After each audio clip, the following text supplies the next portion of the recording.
আমার কথা মতো তোমাদের জন্য আজকে আমি ডেমো ক্লাস নিয়ে এসেছি।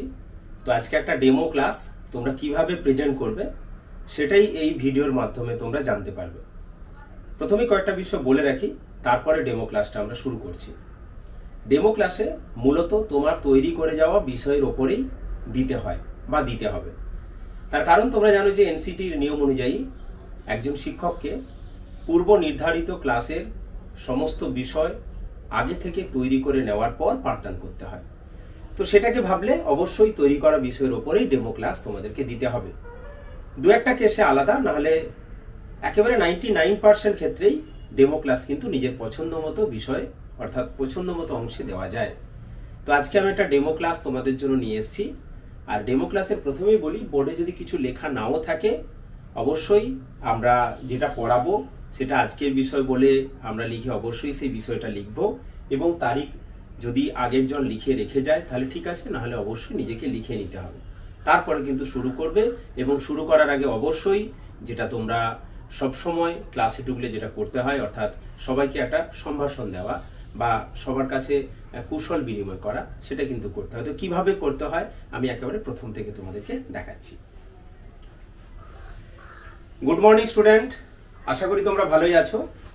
আজকে আমরা ক্লাস 10-এর অঙ্কের একটা নতুন বিষয় জানব। তোমরা জানো যে টাকা পয়সা আমাদের কাছে অনেকখানি গুরুত্বপূর্ণ।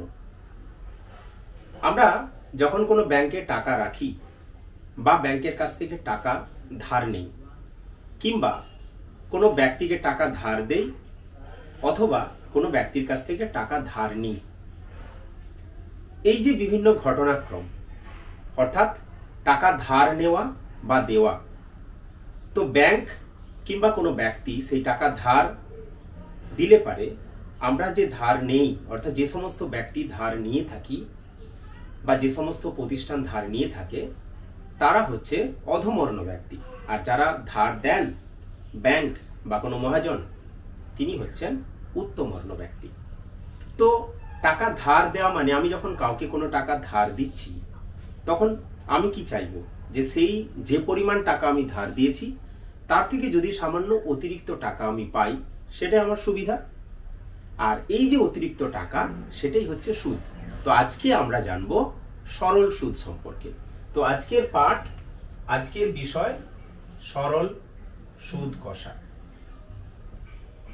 সরল সুদ কষা বা ইংরেজিতে যেটাকে আমরা বলি সিম্পল ইন্টারেস্ট। ঠিক আছে, তো আজকের আমাদের বিষয় সরল সুদ কষা।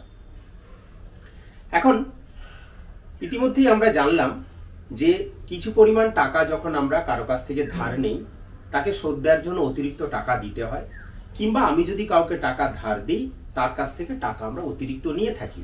এই অতিরিক্ত টাকাটাই হচ্ছে সুদ। আর এই সুদের পরিমাণটা আমরা কিভাবে হিসাব করি? আমরা সবসময় 100 টাকার মধ্যে এই সুদের হিসাবটা করি, এবং এখানে আমাদের বিষয় হচ্ছে সরল সুদ কষা। তাহলে যেহেতু সিম্পল ইন্টারেস্ট বা সরল সুদ কষার কথা বলছি, অর্থাৎ এছাড়াও আমাদের কম্পাউন্ড ইন্টারেস্ট কিংবা আমরা চক্রবৃদ্ধির সুদও রয়েছে আমাদের। তো সেটা আজকের আলোচনার বিষয় নয়, আমরা শুধু সরল সুদ কষা জানবো। সরল সুদ কষা কেন বলা হয়েছে? আমরা যে সুদের পরিমাণটা হিসাব করব সেটা 100 টাকার হিসাবে যেমন হিসেব করব, ঠিক সুদের যে হার, সুদের হিসাবটা 1 বছর অন্তর হবে। ঠিক আছে, তাই এক্ষেত্রে যেহেতু বছরের শেষে আমরা সুদের হিসাবটা করি তাই আমরা এটাকে সরল সুদ বলে থাকি।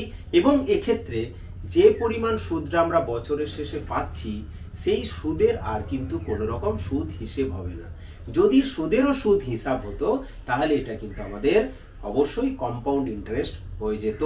তো আমরা যেহেতু সরল সুদ নিয়ে আলোচনা করছি, তো আমরা জেনে নেব যে কিভাবে কিছু পরিমাণ টাকার নির্দিষ্ট সময় পর আমরা সরল সুদ পেয়ে থাকবো বা পেতে পারি। তো আমি ধরে নিচ্ছি যে কিছু পরিমাণ টাকা, আমার কাছে যে টাকা রয়েছে সেটাকে আমি আসল হিসাবে ধরে নিচ্ছি, যে আমার কাছে যে টাকা রয়েছে যেটা মূলধন বা আসল সেটা হচ্ছে আমাদের পি টাকা রয়েছে। তো আমি পি টাকার টি বছরের জন্য সুদ পেতে চাই। আমি সুদের হার আগে থেকে ঠিক করে নিচ্ছি R%, অর্থাৎ 100 টাকায় সুদ হচ্ছে R%। তাহলে কি ব্যাপারটা এলো না, 100 টাকার 100 টাকার 1 বছরের সুদ আর টাকা। ঠিক আছে, সেটা 5 টাকা হতে পারে, 10 টাকা হতে পারে, 7.5 টাকা হতে পারে, সেটা আগে থেকে পূর্ব নির্ধারিত, অর্থাৎ ঠিক করা থাকবে। 1 টাকার 1 বছরের সুদ, তোমরা মোটামুটি সবাই ঐকিক নিয়ম শিখেছো, তো সেটাকেই আমরা এখানে ব্যবহার করব। 1 বছরের সুদ আর বাই 100 টাকা। আমি চাইছি টি বছরের জন্য, অর্থাৎ সেটা 1 বছর, 2 বছর, 5 বছর, 5.5 বছর, যেমন হবে বছর বলা থাকবে, সেই সময়ের জন্য আমরা নির্ধারণ করতে চাই। তো টি বছরের জন্য বের করব। তাহলে 1 টাকার টি বছরের সুদ কি পাবো আমরা? আর গণিত টি বাই 100 টাকা। এবার আমরা পেতে চাই পি টাকার, অর্থাৎ আমাদের কাছে মূলধন বা আসল রয়েছে পি পরিমাণ টাকা। তাহলে পি টাকার টি বছরের সুদ পি গুণিত আর গুণিত টি বাই 100 টাকা। এটাকেই যদি আমি টি বছরের শেষে মোট সুদ হিসেবে বলি, তাহলে মোট সুদ টি বছরের জন্য মোট সুদ আই সমান কি পাবো? পি আর টি বা পি টি আর বাই 100। তো মোট সুদ আই সমান পি টি আর বাই 100।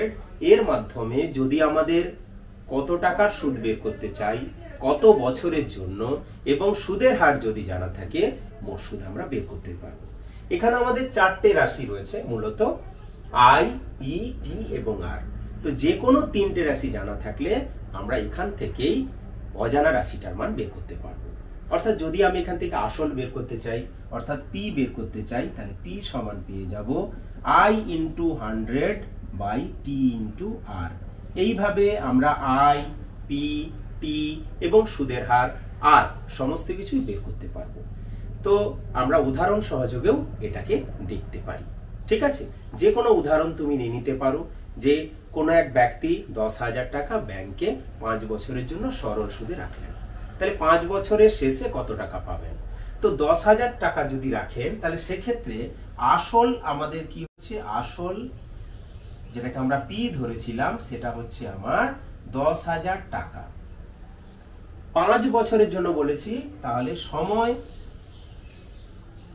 টি সেটা হচ্ছে 5 বছর। সুদের হার আমরা ধরে নিচ্ছি,